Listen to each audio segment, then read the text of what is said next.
السلام علیکم، میرا نام آمنہ ادریس ہے۔ میں ایز اے کنسلٹنٹ آپٹومیٹرسٹ اینڈ آرتھوپٹسٹ کے طور پر اپنی سروسز سر انجام دے رہی ہوں۔ آج کا جو ہمارا ٹاپک ہے وہ common I problems in children ہے، یعنی کہ بچوں میں کون سی ایسی پرابلمز ہیں جو کہ پیدائشی بھی ڈیولپ ہو سکتی ہیں اور اس کے بعد بھی۔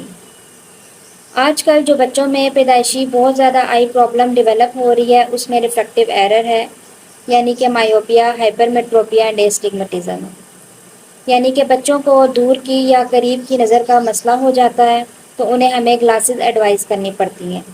یہ پیدائشی بھی ہو سکتا ہے اور اس کے بعد بھی آگے بھی ایج میں جا کے ڈیولپ ہو سکتا ہے۔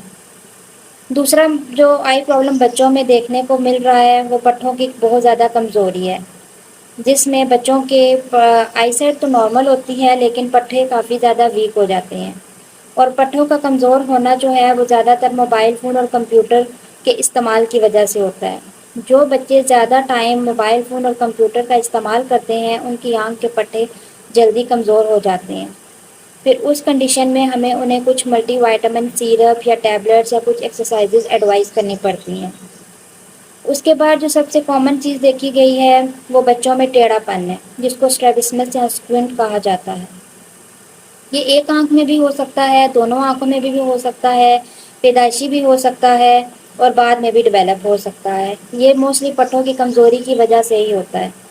اس میں بھی ہمیں گلاسز وغیرہ ایڈوائز کرنی پڑتی ہیں اور پورا کا پورا ہمیں ڈائگنوز کرنا پڑتا ہے کہ آیا یہ جو کمزوری آئی ہے یہ کس وجہ سے ہے۔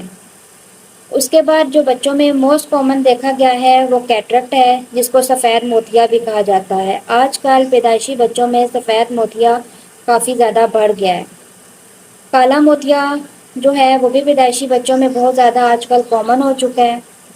اس کے بعد بچوں میں ٹوسس یعنی کہ جو آئی لڈ ہوتی ہے یہ ڈراپ کر جاتی ہے، ڈراپنگ آف آئی لڈ جو ہوتی ہے یہ موسٹلی کامن دیکھا گیا ہے۔ یہ پیدائشی بھی ہو سکتا ہے اور ایکوائرڈ بھی ہو سکتا ہے، یعنی کہ پیدائش کے ٹائم پہ بھی ہو سکتا ہے اور آگے جا کے ایج کے کسی بھی مرحلے میں جا کے ڈیولپ ہو سکتا ہے۔ بچوں میں الرجی بہت زیادہ کامن ہو چکی ہے اور اس میں بچوں کو redness, irritation, itching, blurring, watering, discharge وغیرہ کی کمپلینٹس کافی زیادہ ہوتی ہیں۔ اس کے بعد جو موسٹ کامن دیکھا گیا ہے بچوں میں وہ نیزو لیکریمل ڈکٹ کا بلاکیج ہو جانا۔ کچھ بچوں میں پیدائشی طور پر آنکھ میں سے پانی آتا ہے، چپچپا سا ہوتا ہے، وہ ڈسچارج جب ان کی آئیز میں سے آتا ہے تو وہ ہمارے کلینک میں آتے ہیں۔ جب ہم انہیں چیک کرتے ہیں تو ہم انہیں بتاتے ہیں کہ ان کو نیزو لیکریمل ڈکٹ بلاکیج ہے۔ اس کے لیے ہمیں ان کو کچھ مساج وغیرہ ایڈوائز کرنی پڑتی ہے، کچھ اینٹی بائیوٹک ڈراپ وغیرہ دینے پڑتے ہیں۔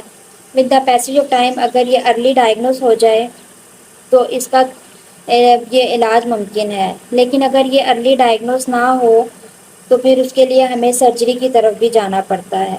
نیزو لیکریمل ڈکٹ جو ہے وہ ہماری ٹیئرس کو ڈرین کرتی ہے، تو جب وہ بلاکیج ہو جاتی ہے تو اس وجہ سے ٹیئر ڈرین نہیں ہو پاتے اور یہ کنجنٹل نیزو لیکریمل ڈکٹ کا جو پرابلم ہے یہ بچوں میں پیدائشی طور پہ پیدا ہوتا ہے۔